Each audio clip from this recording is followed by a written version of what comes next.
Welcome to another video. So CATIA V5, customizing the user interface. Currently I'm over here within Imagine and Shape workbench. You're gonna see that I have the operations and the creation section over here. Now you can move along these windows over here. Also, if you're gonna hold down Shift, this will change the orientation. So currently now this will be set as vertical. If I'm gonna hold down Shift, I can make it horizontal. You can grab any additional window over here. For example, this will be the shape operation. This will be the modification. And you can also put any different window back over here. If you want to have two sections, so two rows over here on the top, you can just move it closer over here, and that will add an additional section.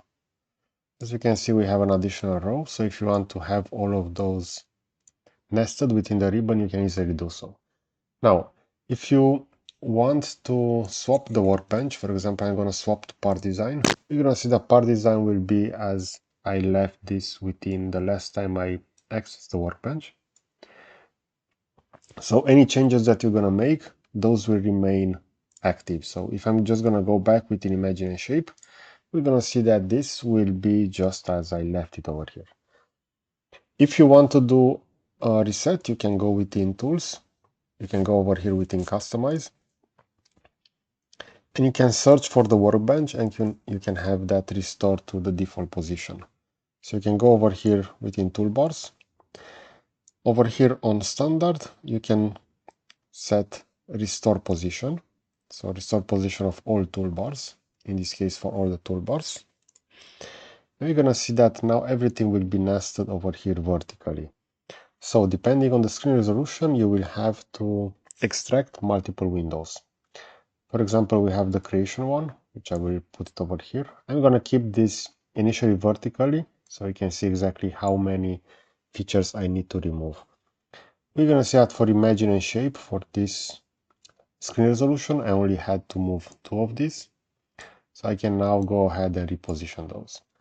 But I'm missing some of the elements that I initially had. For example, if you are using a space mouse, you will want to have the 3DX device over here added.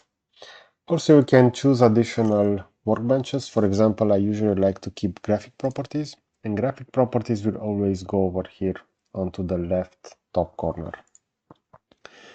So this is for Imagine and Shape, and you can do the same for the other workbenches. We're going to see over here, for example, Generative Shape Design. This also has quite a lot of features over here, and you will have to move those over here from the bottom and have them added until you're no longer going to have features over here.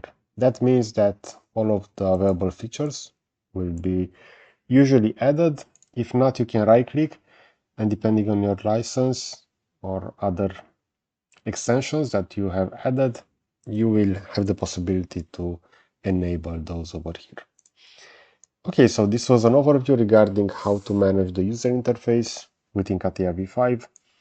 I hope you enjoy this kind of content. I'm going to leave a similar video over here on the left side, and I will also add a subscribe button to the right. So that's it. Thanks for watching.